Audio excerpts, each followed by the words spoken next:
অশিক্ষিত মূর্খ ছোট লোক বেঈমান নিমুখারাম। না আর দিবে না, আর না না না না, নোয়াখালীরা খাট আছে রাজাকার, ছোট লোক গরিব, 3 বেলা ভাত খাইছি হাসিনার সময়ে, এখন 1 বেলাও খাইতে পারস না।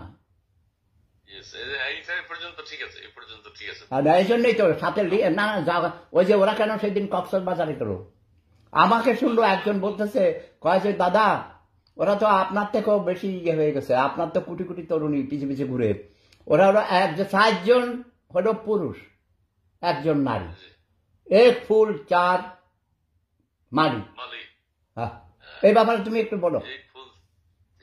এক ফুল 4 মালি, এক ফুল 2 মালি, হিন্দি একটা মুভি ছিল, এক ফুল 4 মালি।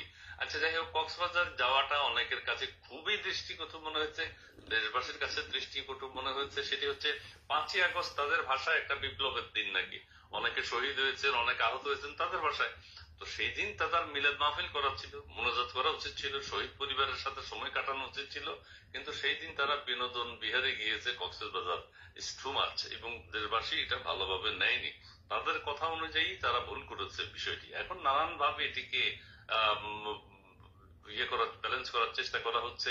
কেউ বলছেন যে পিটার হাসের সাথে সাক্ষাৎ হয়েছে, হোক বা না হোক, কেউ বলছেন সিআইএ এর সাথে সাক্ষাৎ হয়েছে, হোক বা না হোক, আপনারা সেখানে যাবেন কেন এই দিনে, এই বিশেষ দিনে?